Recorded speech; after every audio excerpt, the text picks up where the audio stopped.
given my own history with just chaos and anxiety, bipolar, depression, all this stuff, eating disorder, not finishing college, I was like, who am I to try to help people? Disclaimer. This channel is for informational and educational purposes only. It is not a substitute for professional therapy, counseling, or medical advice.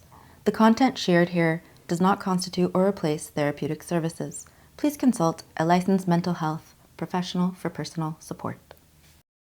Hi, I'm Katie. And I'm Diane. Almost 20 years ago, we met in rehab. And we've been besties ever since. We've both worked hard at healing our addictions. And gone on to build meaningful lives. I'm a licensed therapist and yoga instructor. And I'm an embodiment coach and tantra healer. We believe connection and authenticity are the antidote to an increasingly polarized world. We're here to support you through your most difficult relational challenges with warmth, insight, and humor. Yes! And remind you, you're never alone. Because we can relate. Hi everyone, welcome back to another episode of We Can Relate. If you haven't already, be sure to like and subscribe so you stay in the know. Today's topic is one I imagine many of you can relate to, which is self-sabotage. Self-sabotage. We've all been there. Yes. So Katie, where should we begin? Well, that's what we're kind of talking about, is where to start, because this is one of those topics that is so full and there's so much to say about it. Yeah. I could tell you this. I guess I will bring in that poem to start. I wrote a poem and it's called Note to Self. And it was really a poem that is to myself. And it's talking to the part of me that Diane knows I can sometimes be a bit of a hermit or be kind of with myself a lot. And sometimes that's great, but sometimes I need to step out and branch out more. And so this was kind of addressing that, because that can sometimes get in my way or sabotage me from more deeper connections or romantic relationships or anything like that. Yeah, well, and I would even say, I noticed that you said, I need to get out more. And it's not so much about the external pressure of you need to do this to be that, but it's, you want that for yourself. You want more of a robust, lived experience in that way. And so part of what we're talking about is the pain of wanting more for ourselves and being stuck in the gridlock of getting in our own way. And I'd like to say, for those of you that don't know, Katie is a prolific and extremely talented poet. She has been since I met her. You're so sweet. She just loves my poetry. It's not for everybody. But it kind of is. You. I mean, it's just for those of you that love depth poetry. I mean, it's really, really moving, and so I'm really excited for you to bring in a poem. Well, thank you for the suggestion, and you're right, and I appreciate you also saying that, no, it's what I want more of, not that I need to, because it is a want. I want to have deeper connections, and I do have a part of me that's, this is sort of to the self-sabotager, the part of me that's like, oh, it's okay, it won't always be this way, and then it's like, I'm not taking an action. So just to give you context, so note to self. Do you know I'm lonely? In my mind, you've told me it won't always be this way. And God knows you've sold me that same line 1,000,000 times. I was blind to my own chains. Shackled here with you, whispering my name, telling me to wait, lulling me to sleep with, it won't always be this way. I let myself believe you, seduced by all your lies. They were easier to stomach than all my failed tries. But now, my friend, though still tied down, I am wide awake. And I know the only way that I escape is getting you to change. So it's really a poem to my self-sabotager part of like, you need to change because I'm on to you, I'm awake. And I don't want to just listen to that sort of seductive, oh, don't worry about it voice. Like, I mean, there's times to not worry about things, right? But you have to differentiate when it's in your best interest or if it's some other part of you that's sabotaging. What do you relate to the most in that poem, do you feel? Is there a particular line or piece? I think thanks for asking that. I think the biggest thing for me is just the idea that we can get in our own way so much of the time, and it can prevent us from living the fuller, deeper lives that we want, whether it's dating or more relationships, or whether you have a bigger goal or a purpose in life. You were talking earlier about Dharma and how that applies and purpose, and I wanted you to go into that a little bit. Yeah. So, gosh, this is just such a rich topic. I really relate to, and I think many people relate to. It'll be interesting, and looking forward to hearing your stories and comments. Just the pain of the unlived life, and that, well, someday or tomorrow or some future self is going to materialize, and it won't be like this, or who am I to think I could never be this, but feeling an aliveness and a calling for more. I have an ex who is deeply spiritual, and I remember when we first connected, I loved that about him. And one of the things he asked, part of what I loved about him is he was so dedicated to living his passion, despite financial strain, anything else. Like, he was committed to living what he felt his calling and his purpose was. And I remember, as we were getting to know each other, at the time I was working an office job that didn't really stimulate me. It was fine, but it was just, I was understimulated, really, underutilizing my skills.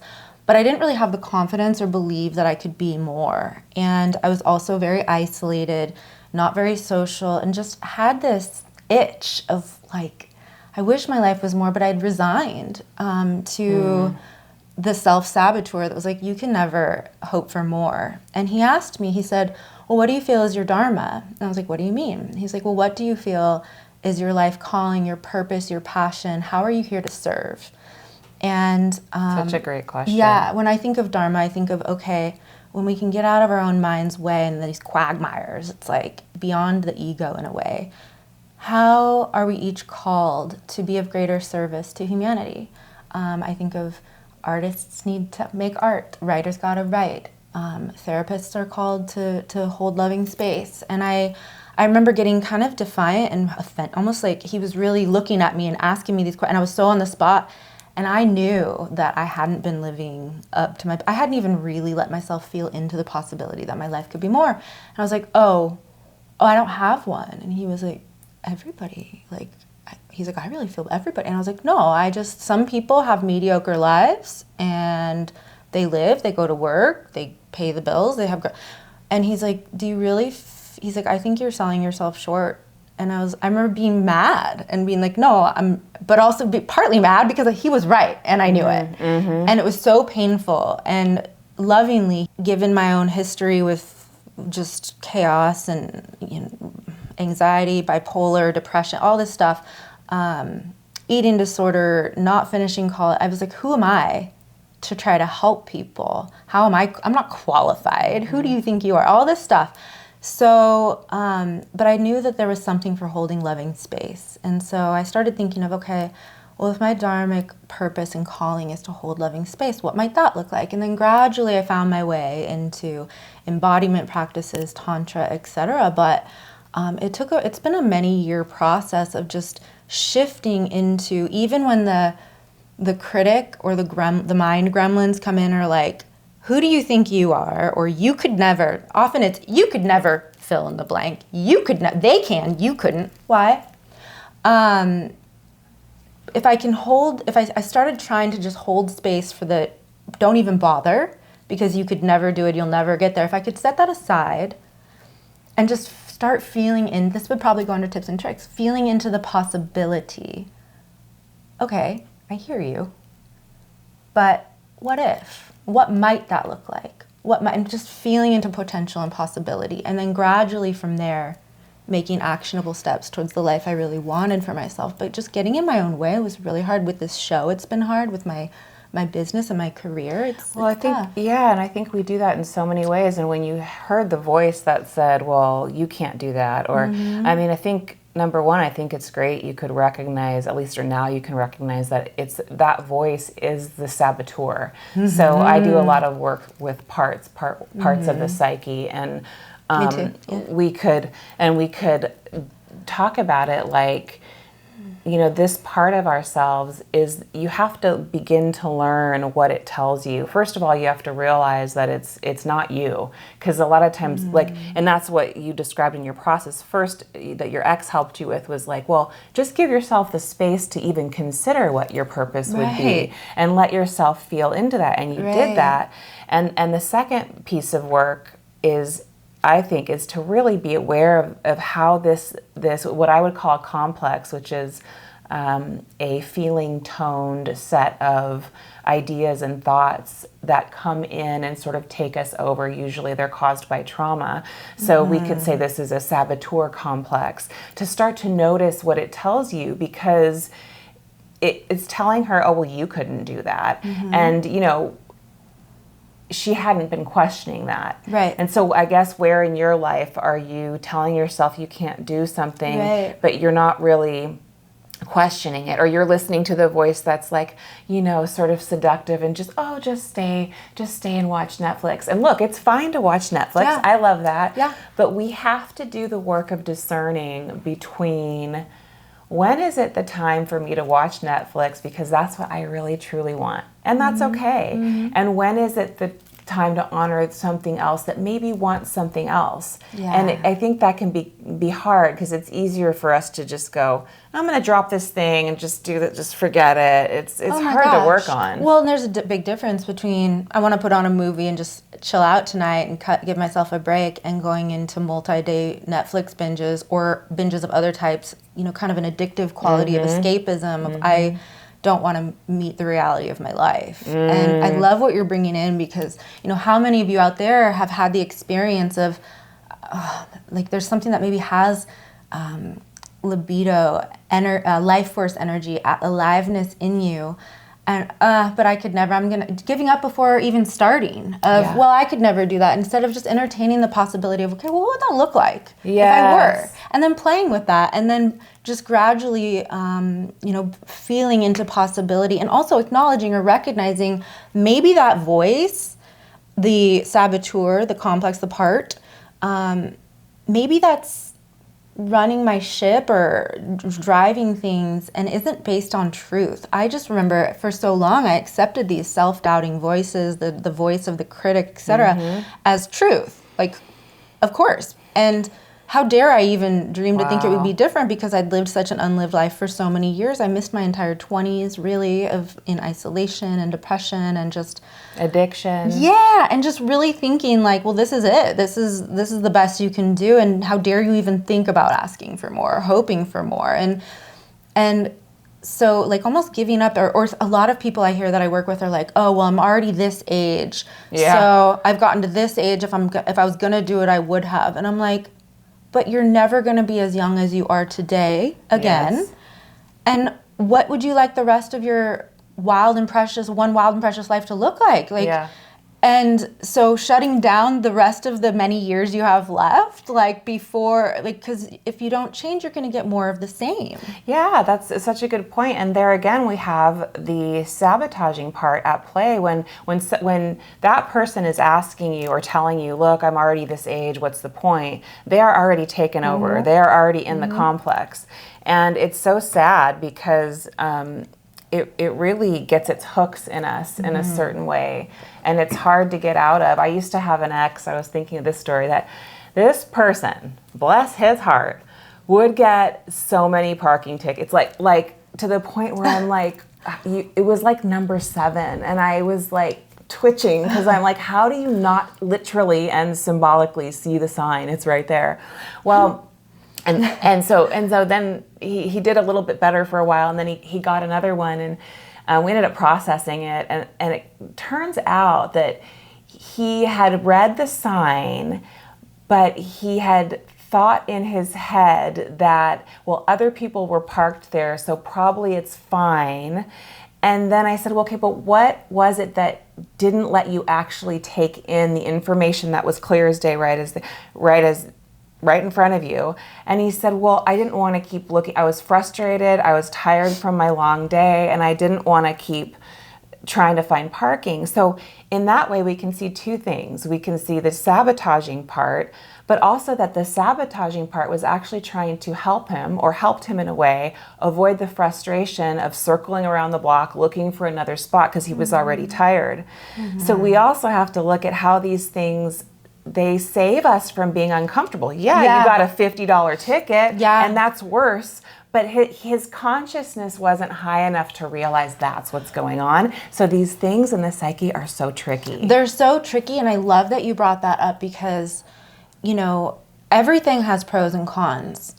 We live in you know, an equanimous universe that everything is energy and is looking to balance itself out. There's pros and cons to everything we do, and it's like there's these unsung benefits. Guess what? All those years I didn't leave my home, or, you know, was in the anxiety, wasn't showing up in the world, wasn't taking, when I was working an office job that wasn't really satisfying, when I wasn't going to, guess what? I didn't have to be vulnerable. I didn't have to, it's still tough for me to show up on social media, quite frankly, as of this moment. I don't remember the last time I posted, because there's vulnerability in taking up space. Doing this show was a big risk in showing up and taking up space. And it's a relationship I work with of like, okay, maybe I can, you know, I'm working with these parts because the comfort of stepping back from the risk, but also, you know, these things come in and try to protect us. And the saboteur, you know, quite frankly, I got the message, I internalized the message that I wasn't worth hearing. I didn't matter. Like my feelings, my emotions, like they weren't of value or worth hearing. So who was I to show up and put something out there into the world and like that it would matter? And so that complex came in, that defense mechanism of like, if you put yourself out there, you're just gonna get hurt. People are gonna think you're ridiculous, blah, blah, blah. And so it's just, there's a lot of healing or work that goes into being like, you know what? I'm going to take the risk of showing up more, doing a show, creating this thing that feels alive, pursuing this thing that feels alive. Regardless of, it's doing for the sake of doing because it feels alive and it satisfies, it like meets this deeper part that has that passion, that life force energy that's like, this is such a fuck yes. And as scary as it might feel, the reward of that is I've created something that feels meaningful and matters. And it's like tilling this garden and watching the fruits come. But there's a lot of vulnerability in that. You know? Yeah, there's so much vulnerability. And I think that's partly why we have these tricky parts, like sabotaging parts that get in our way and mess things up. I mean, it's sort of like, sometimes it's coming from the unconscious that it wants us to see something. It's actually a sign of, if you're being sabotaged or you're sabotaging yourself, it's like a bit of a message or a way that we could, if we chose to, be aware and not just brush it aside, we could wake up to it. And I think a lot of us just have we all have a hard time becoming aware of things that are unconscious, right? That's why we do the work to pull them through. And it's not easy work. But, you know, if you don't get a handle on these types of parts of you where they show up in your life, and we want to hear about where they'd show up in your lives, I mean, it can really do a lot of damage. I knew somebody once who had an issue with authority and just kind of kept getting let go and from jobs, and there was like this block, and it was sort of like a rebellious attitude, which is fine to have if it's not harming you. But if it starts to harm you, it's something to be like, okay, do I really want to spend the rest of my life in a reactive or rebellious state from authority because I don't like authority? Or do I want to look at the reasons, why do I not like authority? Why is this so triggering that I do X, Y, and Z? Where am I struggling with my own inner authority? Because once you can do all of that, it saves you from a fate that you don't really want. Oh, yeah. You know? I mean, and I see this so much and can really relate with it, which is so many people are sort of sleepwalking through life, like alive but not truly living.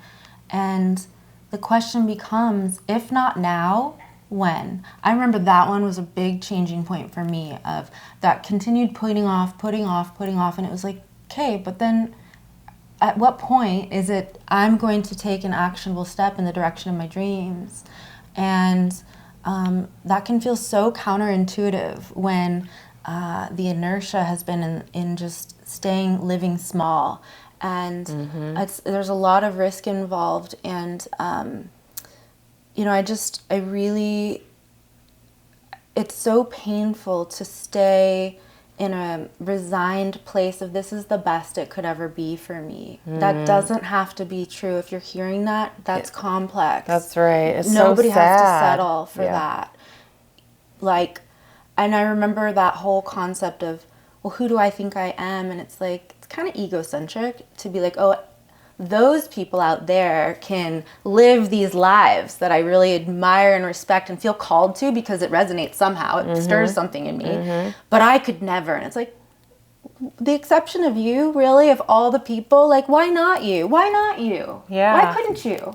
Like, really? Am I so unique that I couldn't do something? And yeah, maybe, they say there's that quote, it's never too late to live the life you might have lived or be the person you might have been. I don't really agree with that. I'm never going to be president. I'm never going to be a pro ball player. But that doesn't mean apathy either. Yeah, and it doesn't mean everything's off the table. I think you mean going for maybe a dream that's just not, I don't know. Like, are you talking about like when someone's 5 feet and they want to be a pro ball player? Yeah. Or what do you mean when you say that? Well, there's it's this idea of there's a kind of a cliche quote out there of it's never too late to be what you might have been or something. And it's sort of like, that's pretty, it's like, it's never too late to be and it's like, well, okay, so some things might not be realistic. I see what you mean. You're bringing it more into the gray where you're saying, maybe you can't be all of everything that you, but right, but there's, go ahead. No, go ahead. You go ahead. Just that it's more about, so maybe not the specific of, when I was a kid, I wanted to be president and now I never, but it's like, okay, maybe there's something political of getting involved with or getting on some type of board or finding outlets for, because underneath that is a seed that is data of what one is passionate about. That's right. The aliveness in there. It's like, and I love to, when people are like, I don't know what I love to do, or I don't know.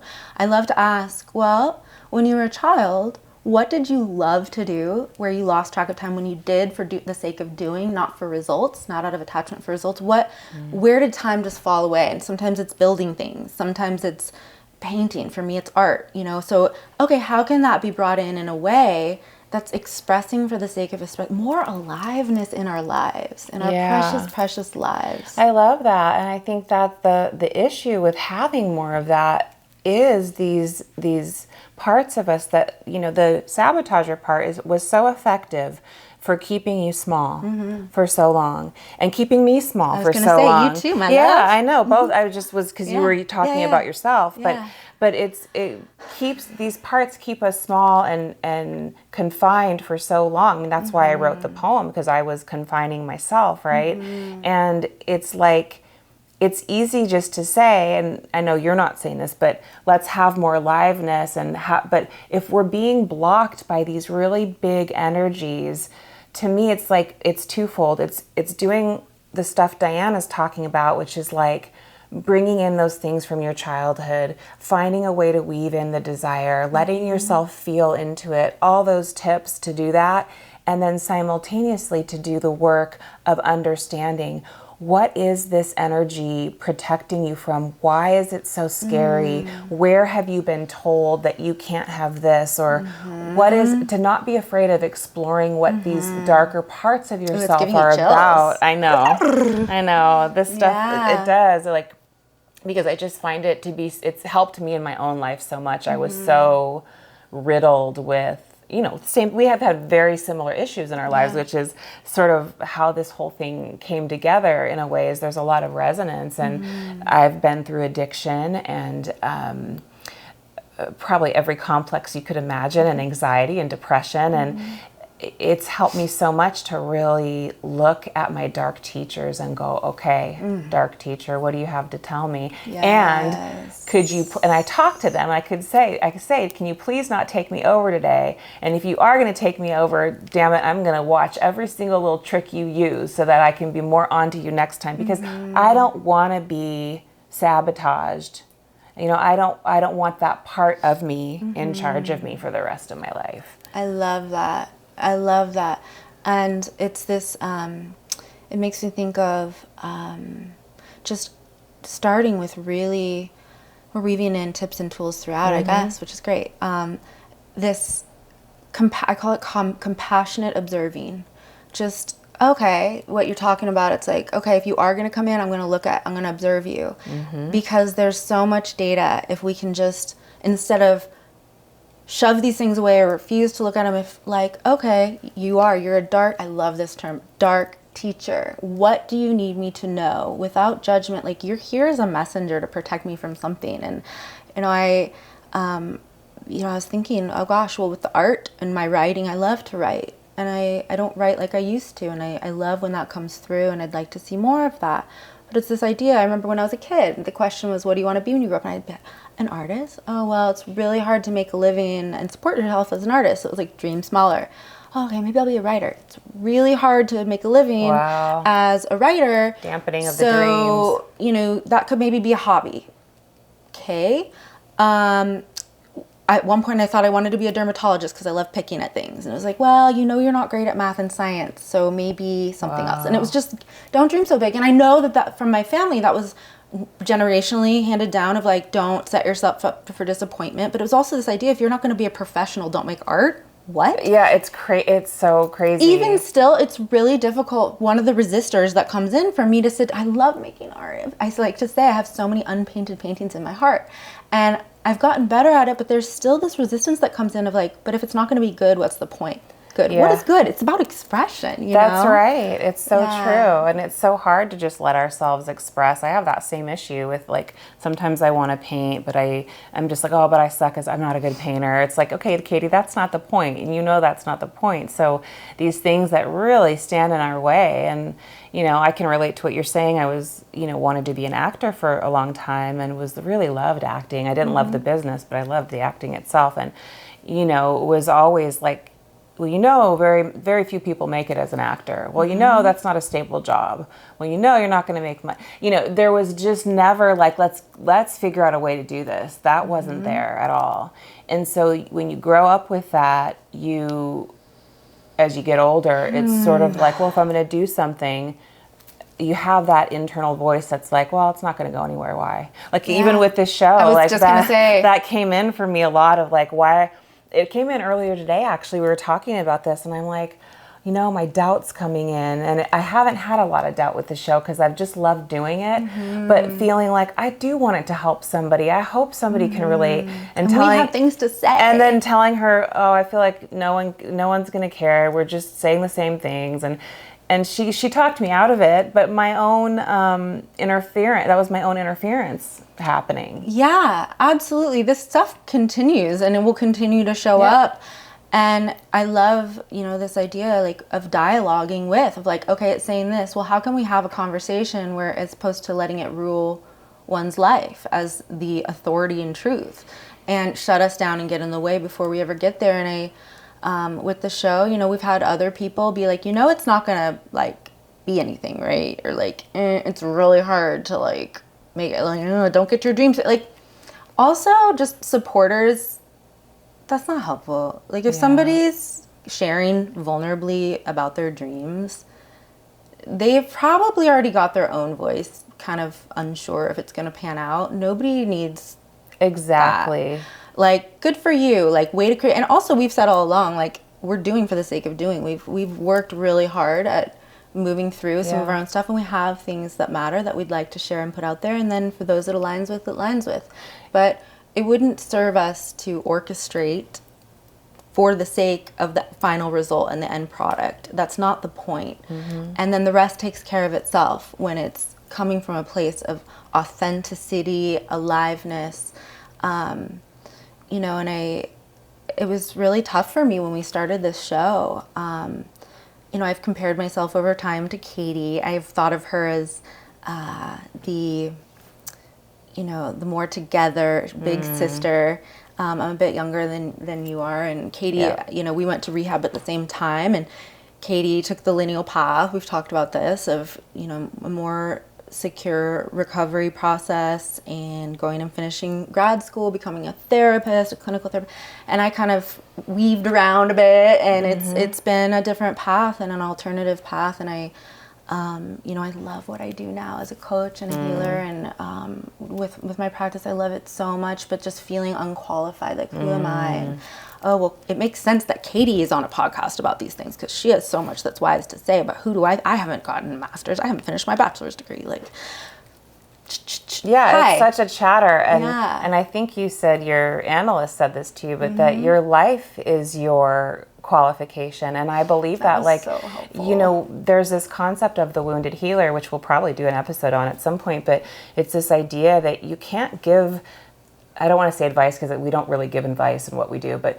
you can't offer something if you haven't actually walked through the fires yourself.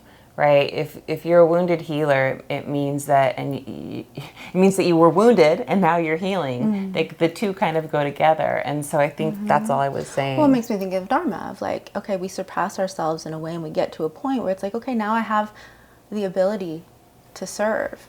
And, you know, and to say my life history or my qualifications, and then I went and got certified in many things. So it's not just like I'm out there off the cuff, but just, one of the things, when we first started doing this, feeling shy about showing up with wisdom that I've gained over the years and through my various experiences of like, who do I think I am to contribute to the world in this way?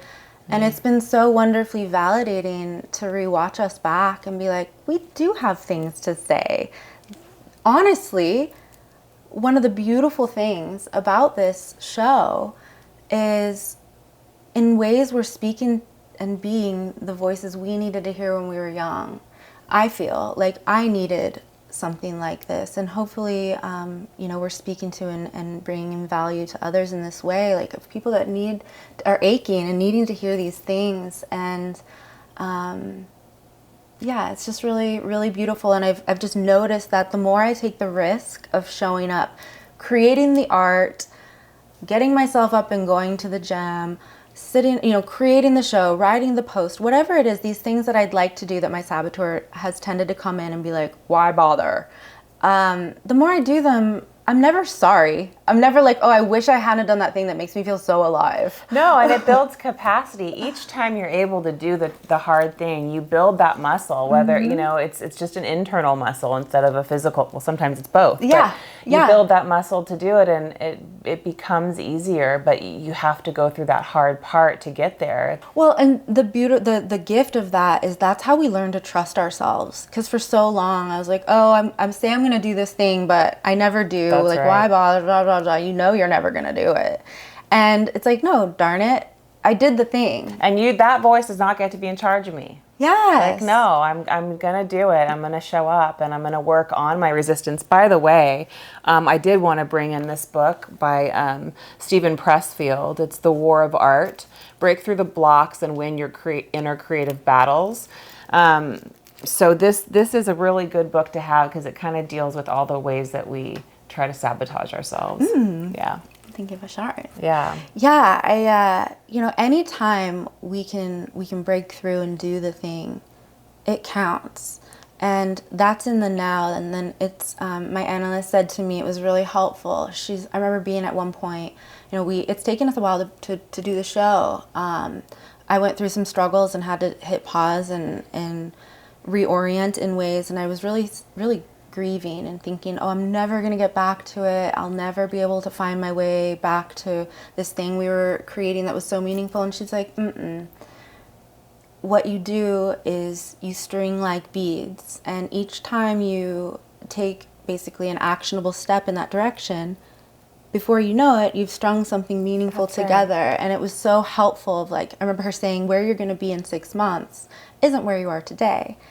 Assuming you take the small actionable steps towards this life that of your dreams, like of what you really want for yourself. That's right. I think you're bringing in such a good point, which is that like Diane and I still work on all these things every day, and that's part of why like we work on them hard, and they're difficult, and it's so important to just know that you're not alone, and that everything takes so much longer than you think it's going to take. Like if you've ever had to deal with construction, they're always like, it'll be 6 months, and it's like 4 years later. You know, it's like that with getting what you want. You know, there's so much in the culture, I think, of these quick fixes, or if you sign up with me for this course, you're gonna, in 3 months, I'm changing your life. Maybe. But the real work comes with before and after the 3 months, right? During, but it's that continued, what you said, step by step. And so I always, one of my tips and tools is always to encourage you, it's one small step. What's one digestible thing that you can do towards your dreams? Yes. And then what's one thing you can look at in your resistance that you can say, you know what? I either need to understand you better, or I need to just say like, no, I can't. I'm not negotiating with a terrorist. So you got to find which one it is. Beautiful. I love that. And it's very much aligned with, I think, what my ultimate tip and tool is you know, the compassionate observing, and, you know, what is the function of my dysfunction, or these parts, these saboteurs, these voices? Okay, thank you for trying to protect me from pain.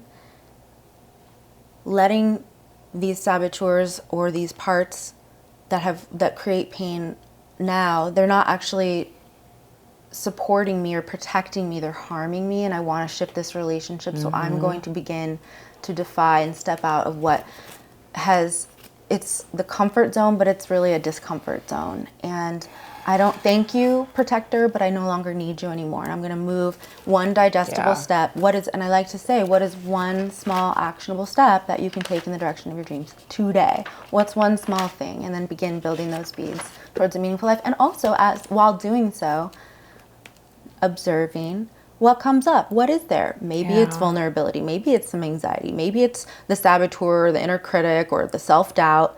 And maybe there's something even deeper that feels really alive and like, oh, thank you. Yes, I really wanted to be expressed, and that felt meaningful. And to trust that as your guide. I love that. Yeah, and another thing I had jotted down here in my notes was just to ask yourself what feelings are driving the resistance. So what feelings are driving the sabotaging or the resistance?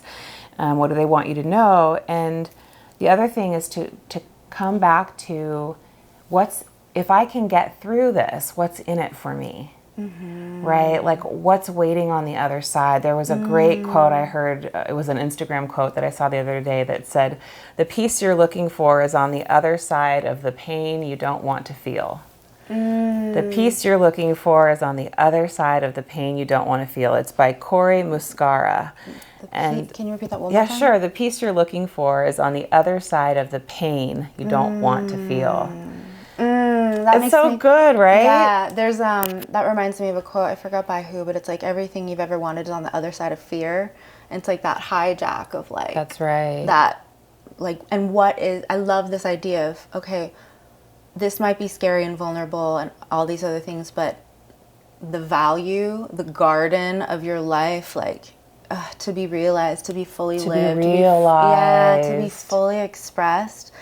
You know, there's been so much vulnerability in this, but it's the most aligned I personally have ever felt in terms of creating a life of meaning and of value and of purpose. I love that. And it's like, that, how could that ever be wrong? You know, despite the doubts or the obstacles and all of these other things that have still taken work to address and integrate in various things, but it's worth the risk. It's worth the risk, and it's done one step at a time. That's right. So we're on the journey, and we hope you'll join us and share with us your journey. And as always, thank you so much for tuning in. Tell us what comes up for you, what's alive. We always love to hear it. Thank you for tuning in. See you next time.